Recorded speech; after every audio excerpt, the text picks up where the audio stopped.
100కు పైగా దీర్ఘకాలిక సమస్యలకు ఎటువంటి ఆపరేషన్ దుష్ప్రభావాలు లేకుండా హోమియోపతి చికిత్స.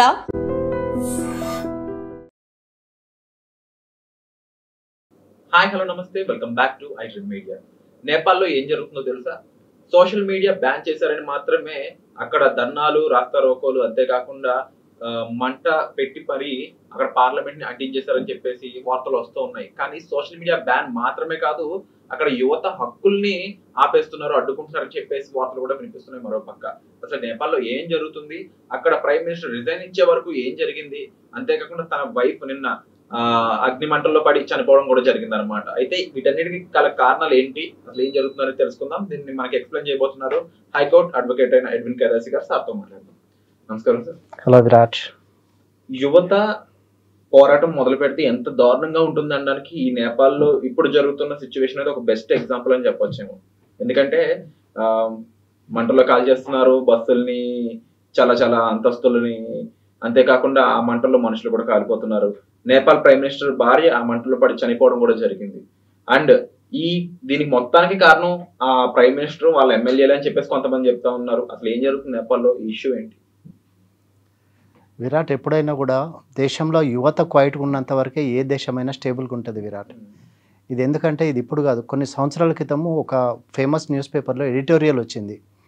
ఎప్పుడైతే యువత తన కట్లు విప్పుకొని లేకపోతే ఇంకా ఇప్పుడు ఇనఫ్ ఈజ్ ఇనఫ్ అని చెప్పేసి ఎప్పుడైతే యువత రియాక్ట్ కావటం స్టార్ట్ అవుతుందో, యువత ఎప్పుడైతే ఇంకా దాన్ని ప్రొటెస్ట్ చేస్తారో గవర్నమెంట్లు టాపుల్ అయిన సందర్భాలు చాలా ఉన్నాయి. దాంట్లో ఇది లేటెస్ట్ ఎగ్జాంపుల్. ఇంతకుముందు అస్సాం గణ పరిషత్ స్థాపించినటువంటి ప్రఫుల్ల కుమార్ మహంత కూడా he was a students union leader. ఇది అస్సాంలో జరిగింది. ఇది సమ్ ఇయర్స్ అగో. ఇప్పుడు ఉన్నారు ప్రఫుల్ల కుమార్ మహంత, ఉన్నారో లేరో తెలియదు, బట్ ఆయన స్టార్ట్ చేసిన మూమెంట్ ఇది. ఇప్పుడు ఇవాళ ఏమి కొత్తగా స్టార్ట్ అయింది కాదు. అప్పుడు కూడా అస్సాం గవర్నమెంట్ని టాపుల్ చేసేసి అస్సాం గణ పరిషత్ తన పార్టీని ఎస్టాబ్లిష్ చేసి తన చీఫ్ మినిస్టర్ అయినారు అస్సాంకి. సో ఇవాళ ఏమి యువతది ఇవాళ ఏం కొత్తది కాదు, లేకపోతే ఇవాళ ఏం కొత్తగా వచ్చింది కాదు. తప్పితే ఏంటంటే ఇప్పుడు ఉన్న సిచ్యువేషన్ ఏంటి నేపాల్లో ఏంటంటే, నేపాల్లో చాలా పావర్టీ అనేది ఒక ఎక్స్ట్రీమ్ లెవెల్లో ఉంటుంది విరాట్. ఏంటంటే చాలా pathetic condition, living conditions, employment ఉండదు, ప్లస్ వాళ్ళ రూపీ కరెన్సీ వాల్యూ చాలా తక్కువ. ఇప్పుడు ఎక్కడో కాదు, ఇప్పుడు మా ఫ్లాట్లో ఒక 4 నేపాలీ ఫ్యామిలీస్ ఉన్నాయి. అంటే నేపాల్ నుంచి ఒక 4-5 డేస్ జర్నీ చేసి వస్తారు ఇక్కడికి. వాళ్ళు చేసి వచ్చేసి ఏంటంటే మన రూపీ వాల్యూ ఎక్కువ, మన 100 రూపీస్ వాళ్ళ 1000 రూపీస్కి ఈక్వల్. సో ఏంటంటే ఇక్కడ పని చేసుకొని సంపాదిస్తే, అట్లాంటిది వీళ్ళు ఇంత హార్డ్ వర్క్ చేస్తూ ఉంటే, ఇంత స్ట్రగుల్ చేస్తూ ఉంటే, నేపాల్ గవర్నమెంట్ 2017లో ఫామ్ అయింది. It's a communist government. Sharma Oli second time కూడా ప్రైమ్ మినిస్టర్ అయినారు ఆయన. సో ఏంటంటే గవర్నమెంట్లో ఉన్న వాళ్ళందరూ లగ్జరీలు అనుభవిస్తున్నారు.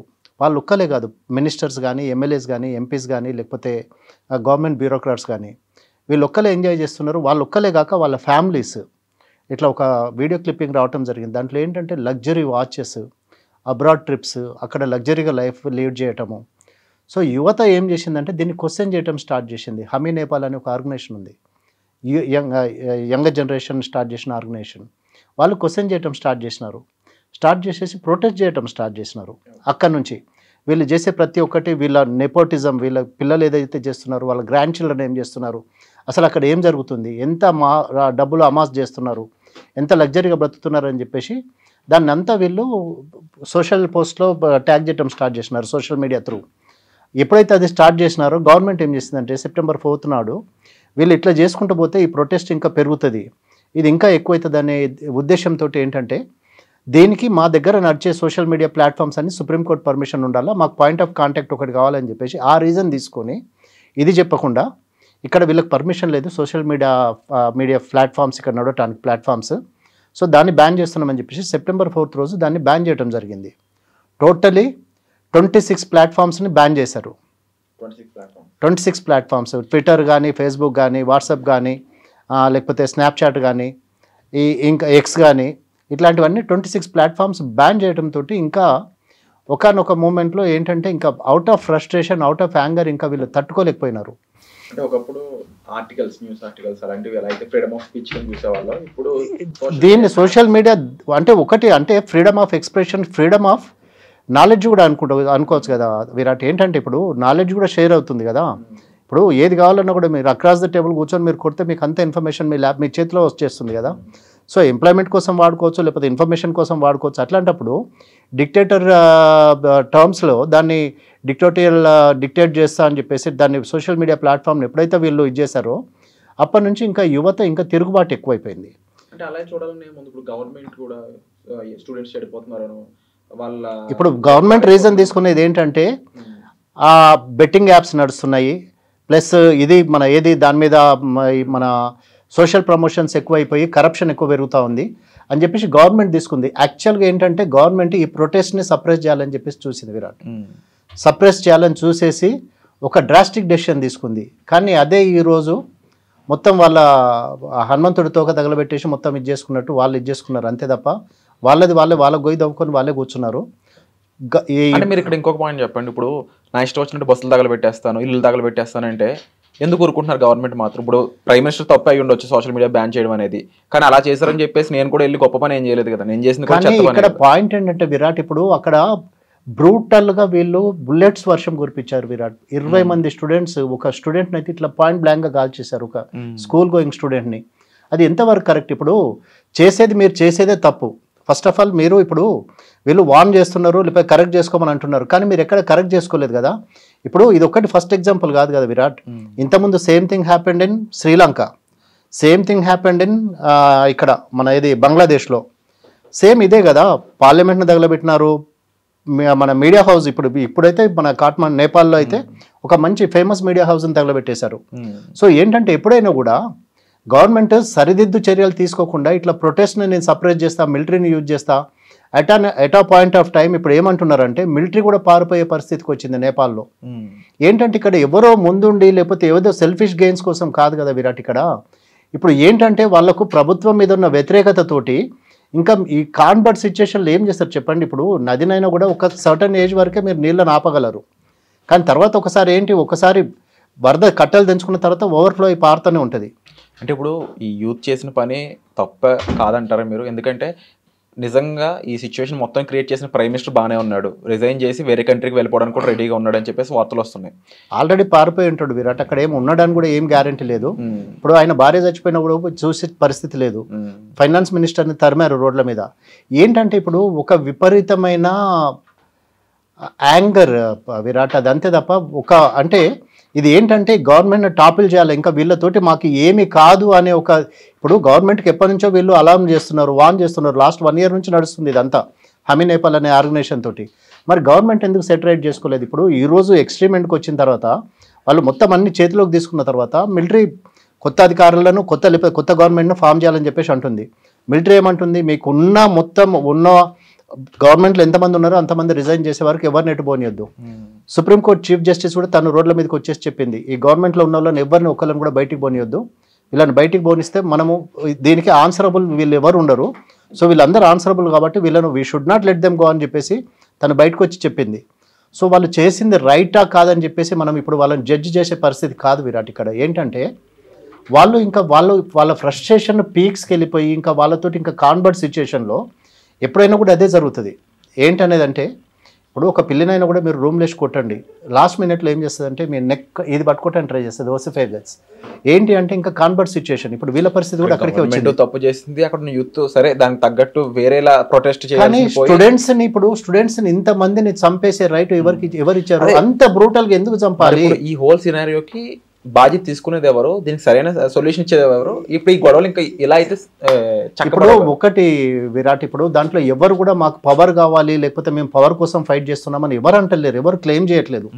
తప్పితే ఏంటంటే ఇప్పుడు లీడర్ అనేవాడు ఎక్కడి నుంచో ఎమర్జ్ కాడు, ఎక్కడి నుంచో అంటే ప్లాన్ చేసుకొని రారు విరాట్. ఇప్పుడు ఎవరైతే లీడ్ చేసినారో ఎవరైతే ఉన్నారో వాళ్ళు ఎవరు పవర్ కోసం ఏం అడగట్లేదు కదా.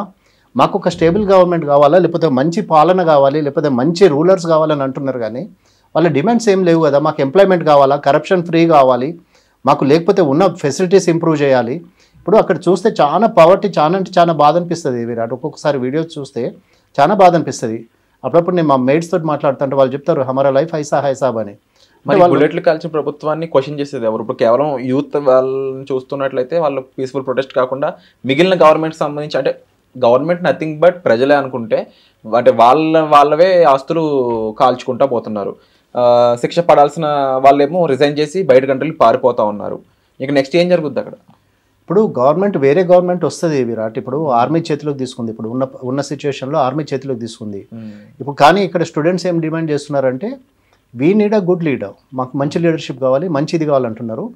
With the help of the army, with the ఇప్పుడు స్టూడెంట్స్ లీడర్స్ ఎవరైతే ఉన్నారో లేకపోతే ఎవరైతే ప్రొటెస్ట్ని లీడ్ చేస్తున్నారో వాళ్ళందరూ కలిసి ఒక మంచి గవర్నమెంట్ స్టార్ట్ చేయాలి, మళ్ళీ ఒక మంచి గవర్నమెంట్ వస్తుందని ఆశపడాలి. And there should be peace and justice in this land also. అట్లాంటి ఒక మంచి రోజు రావాలి, లేకపోతే పబ్లిక్ హ్యాపీగా బ్రతకాలనే ఒక మంచి విష్ తోటి లెట్స్ హోప్. అండ్ అలాగే కొన్ని కొత్త రిఫార్మ్స్ వచ్చే ఛాన్స్ ఉందంటారా? ముఖ్యంగా ఈ ప్రొటెస్ట్ చేసినప్పుడు డైరెక్ట్గా గన్ ఫైరింగ్ అనేది నాట్ పాసిబుల్ ఎనీ కంట్రీ. అసలు అది చేయొద్దు విరాట్. అది ఏంటంటే ఇప్పుడు వాళ్ళ స్కిన్ వాళ్ళు సేవ్ చేసుకోవడానికి చంపేశారు. కానీ ఇప్పుడు ఎంతమంది పిల్లలు, ఎంతమంది తల్లిదండ్రుల పిల్లలు చనిపోయినారు. ఇప్పుడు వాళ్ళ బలిదానాలు ఊరికే పోకూడదు కూడా. అంటే ఇప్పుడు దీంట్లో ఎవరు కల్ప్రిట్, లేకపోతే దీంట్లో ఎవరిని నేల్ చేస్తారనేది కాదు. కానీ ఇంతమంది ప్రాణాలు తీయటానికైతే తను కారణమైనాడు కదా, ప్రైమ్ మినిస్టర్ కానీ లేకపోతే ప్రెసిడెంట్ ఆఫ్ నేపాల్ కానీ. వాళ్ళైతే వాళ్ళ ఆర్డర్స్ తోటే కదా మిలిటరీ ఫోర్స్ యూజ్ చేసేసి బుల్లెట్ పెల్టింగ్ చేసింది. సో బుల్లెట్స్ యూజ్ చేసినారు కాబట్టి ఇంతమంది, ఇప్పుడు ఇంకెంతమంది చచ్చిపోతారో కూడా తెలియదు. ఇక్కడితోటి ఇది ఆగుతుందని ఏమీ గ్యారంటీ లేదు. తప్పితే ఏంటంటే ఇక్కడ నుంచి అయినా వాళ్ళు ఆపేసి, ఇంకా వాళ్ళకంటే గవర్నమెంట్ మీద నమ్మకం ఉంది, ప్రజాస్వామ్యం మీద నమ్మకం ఉండే ఇంతకాలం వెయిట్ చేసినారు. కానీ ఇంకా అది బియాండ్ వాళ్ళ కంట్రోల్ తప్పింది కాబట్టి ఇంకా ఈ ఎక్స్ట్రీమ్ డెసిషన్ తీసుకున్నారు. కానీ అట్లీస్ట్ అంటే ఇప్పుడు ఉన్న మేధావులు కానీ లేకపోతే అక్కడ ఉన్న పొలిటీషియన్స్ కానీ somebody has to take a lead and establish a good governance. So that is the hope for us.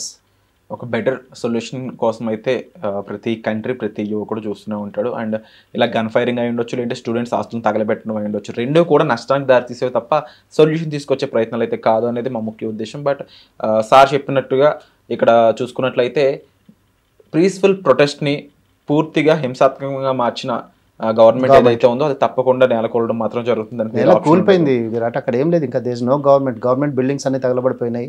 There is nothing. ఇప్పుడు దాన్ని ఎస్టాబ్లిష్ చేయాలంటే కూడా చాలా టైం పడుతుంది, అంత ఈజీ కాదు, ఓవర్ నైట్ కాదు. చనిపోయిన వాళ్ళ ఆత్మ అయితే శాంతి కలగాలి.